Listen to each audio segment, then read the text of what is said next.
Assalamualaikum warahmatullahi wabarakatuh.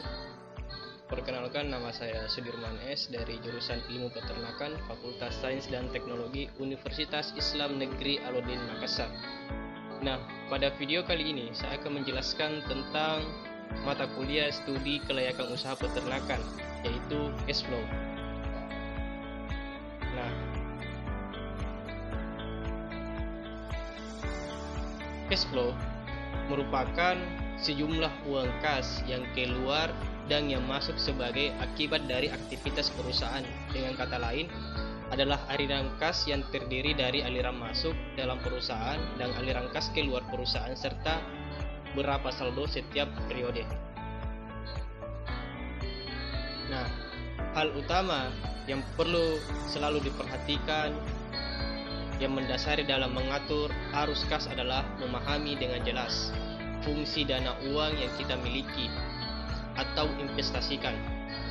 Secara sederhana, fungsi itu terbagi menjadi tiga, yaitu yang pertama fungsi likuiditas, yaitu dana yang tersedia untuk tujuan memenuhi kebutuhan sehari-hari dan dapat dicarikan dalam waktu singkat relatif tanpa ada pengurangan investasi awal.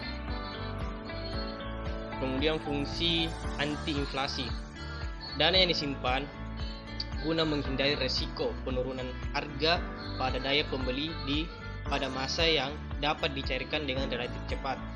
Kemudian yang ketiga adalah capital growth, yang dimaksud adalah dana yang diperuntukkan untuk penambahan atau perkembangan kekayaan dengan jangka waktu yang relatif panjang. Nah, di dalam aliran kas yang berhubungan dengan suatu proyek dapat dibagi menjadi tiga kelompok, yaitu aliran kas awal atau initial cash flow, merupakan aliran kas yang berkaitan dengan pengeluaran untuk kegiatan investasi, misalnya pembelian tanah, gedung, biaya pendahuluan, dan sebagainya. Aliran kas awal dapat dikatakan aliran kas keluar atau cash outflow. Kemudian yang kedua adalah aliran kas operasional atau operation cash flow, merupakan aliran kas yang berkaitan dengan operasional proyek seperti penjualan, biaya umum, dan administrasi. Kemudian yang ketiga adalah aliran kas akhir atau terminal cash flow, merupakan aliran kas yang berkaitan dengan nilai sisa proyek atau nilai residu seperti sisa modal kerja atau nilai sisa proyek lainnya, yaitu penjualan peralatan proyek. Kemudian adapun kegunaan dalam penyusunan estimasi cash flow dalam perusahaan sangat berguna bagi beberapa pihak, terutama manajemen. Di antaranya, yang pertama, memberikan seluruh rencana penerimaan kas yang berhubungan dengan rencana keuangan perusahaan dan transaksi yang menyebabkan perubahan kas. Kemudian, sebagai dasar untuk menaksir kebutuhan dana untuk masa yang akan datang dan memperkirakan jangka waktu pengembalian kredit. Kemudian, membantu manajer untuk mengambil keputusan kebijakan finansial. Kemudian untuk direktur dapat melihat kemampuan perusahaan untuk membayar kredit yang diberikan kepadanya. Kemudian cash flow itu memuat tiga bagian utama yang terdiri dari cash inflow. Pada bagian ini mengidentifikasi sumber-sumber dana yang akan diterima. Kemudian cash outflow. Pada bagian ini berhubungan dengan pengidentifikasian semua kas yang sudah diantisipasi, antara lain pembelian barang, dagang baku, pembayaran hutang, upah, administrasi, dan pengeluaran lainnya. Dan kemudian adalah finansial atau pembiayaan. Pada bagian ini menunjukkan besarnya net cash flow dan besarnya kebutuhan dana jika terjadi defisit. Kemudian langkah-langkah penyusunan cash flow. Pada laporan arus kas juga dapat beberapa kegiatan aktivitas yang dibagi menjadi aktivitas operasional. Nah, di sini adalah mencantumkan seluruh aktivitas yang berkaitan dengan operasional perusahaan dan tercantum dalam laporan ikhtisar rugi laba. Ada yang dibilang aliran kas masuk atau cash inflow, kemudian aliran kas keluar atau cash outflow. Kemudian time value of money. Apa itu time value of money?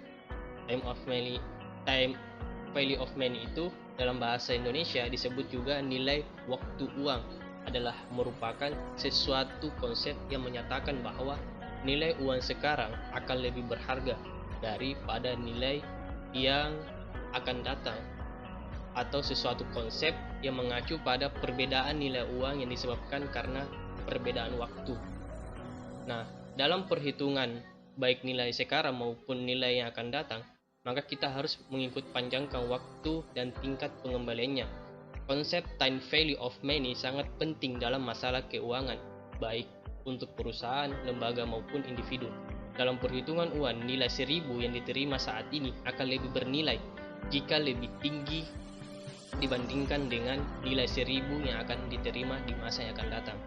Nah, kemudian kita masuk pada manfaat time value of money. Apa sih manfaat time value of money? Untuk mengetahui apakah investasi yang dilakukan dapat memberikan keuntungan atau tidak. Time value of money berguna untuk menghitung anggaran. Dengan demikian, investor dapat menganalisa apakah proyek tersebut dapat diberikan keuntungan atau tidak, di mana investor lebih menyukai suatu proyek yang memberikan keuntungan setiap tahun, dimulai tahun pertama sampai tahun berikutnya. Nah, pada kesempatan ini saya juga akan memberikan sebuah pemahaman tentang cara perhitungan cash flow. Kita masuk di slide. Nah, di sini terlihat gambar kas awal dan kas awal penerimaan pada suatu perusahaan di siklus produksinya. Nah, kas awalnya itu di bulan pertama atau di bulan Januari dia hanya mendapatkan penerimaan pinjaman bank sekitar Rp461.750.000. Kemudian jumlah penerimaan kas sekitar 461.750. Inilah kas, dan kemudian di sini tertera ada jumlah kas masuk, yaitu kas awal dan penerimaan kas itu di jumlah. Kemudian ada dibilang kas keluar. Nah, kas keluar ini berupa investasi operasional dan pengambilan pinjaman pokok tambah bunga. Nah, jumlah kas keluarnya itu sekitar 453 juta rupiah.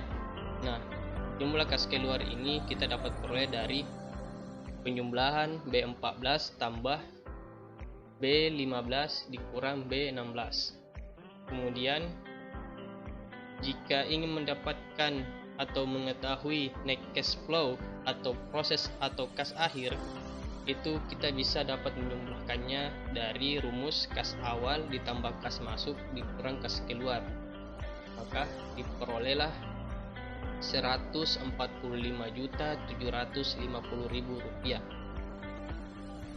Nah, cash flow yang baik adalah nilai akan bertambah semakin besar pada setiap periodenya, seperti pada siklus yang di bawah ini, seperti jaring-jaring laba akan mendapatkan nilai input yang lebih besar. Mungkin itulah penjelasan tentang nilai cash flow. Jadi pada intinya adalah cash flow ini merupakan suatu rancangan analisis perusahaan untuk mengantisipasi keuangan di masa akan datang. Pada prinsipnya, nilai cash flow itu kita dapat memberikan value ataupun investasi ataupun pandangan kerugian tentang keuangan yang akan datang. Yang kata lain, cash flow itu sangat berguna untuk para investor demi kepentingan perusahaannya. Sekian dari saya Eri dengan ucapan wassalamualaikum warahmatullahi wabarakatuh.